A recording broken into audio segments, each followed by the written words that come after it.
Implantable human chips. Supporters hail the technology as a medical marvel, but critics warn that the potential risks are real.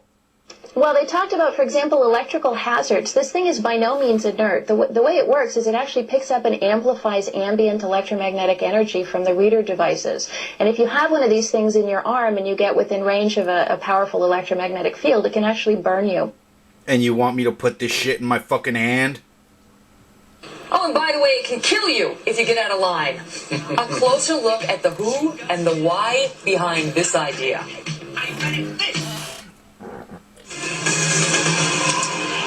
All right, this next story may sound like something out of, a Hollywood thriller. A Saudi inventor has created a killer microchip.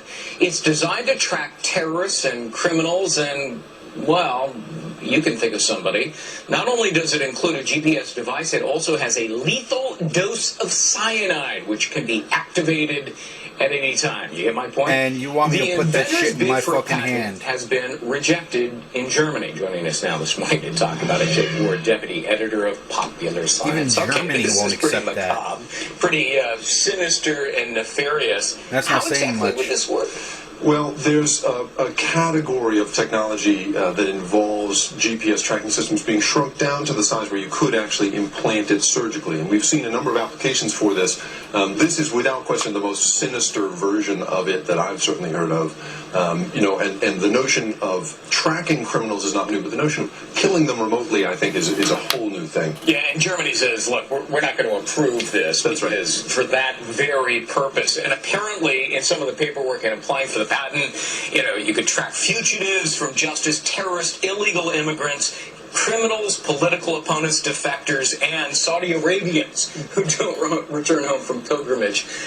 It's a little bit wild. I agree. I mean, the thing about this kind of patent is Germany has very tight laws about making sure that you're not registering something that really is just a bad idea, a scary idea. And in this case, this guy obviously has some very strong feelings about what it would be used for, but it just seems a little outlandish. Yeah, well, terrorist groups might be interested. I'm sure they'd be happy to grant their own form of a patent for that. Sure.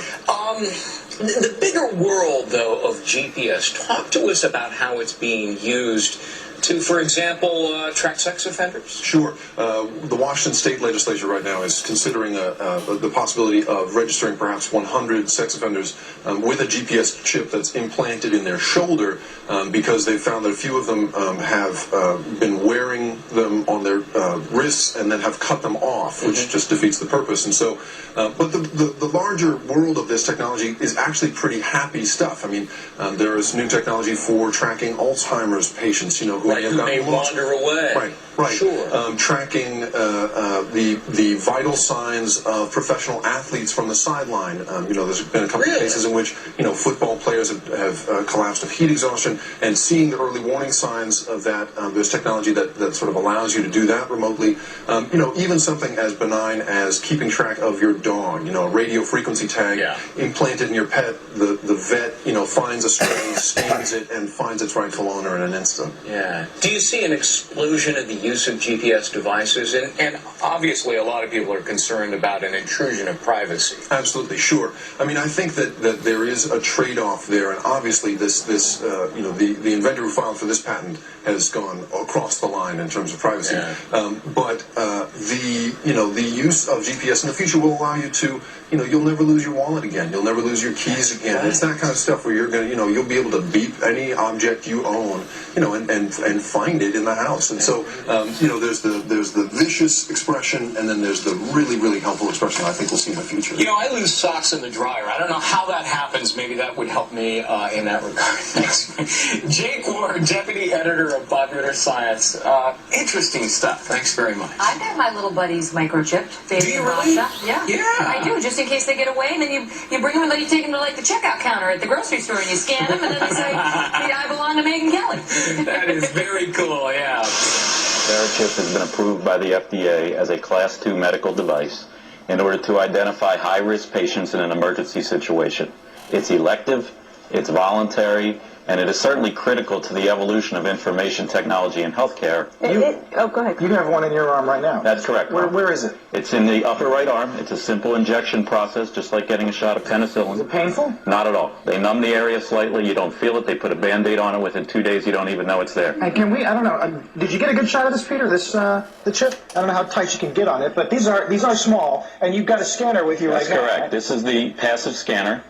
The critics would say, and I listened to it, and I'm trying to figure it out, but they use the they word a lot. Is there a vast RFID conspiracy out there that is they would say this is a slippery slope.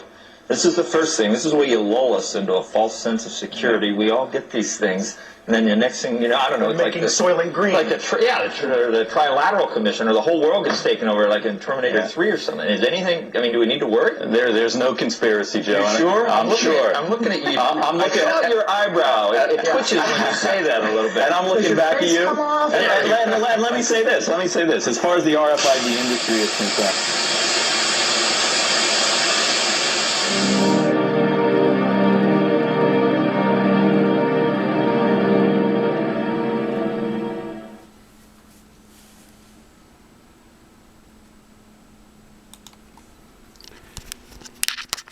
And on the 23rd, they want me to take this chip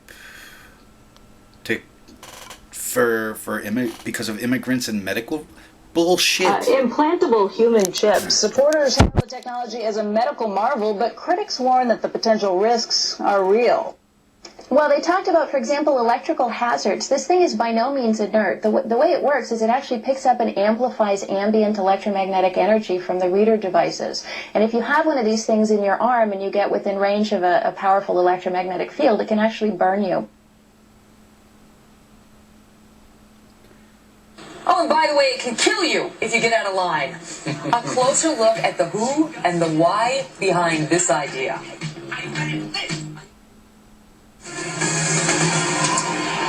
All right, this next story may sound like something out of, a Hollywood thriller. A Saudi inventor has created a killer microchip.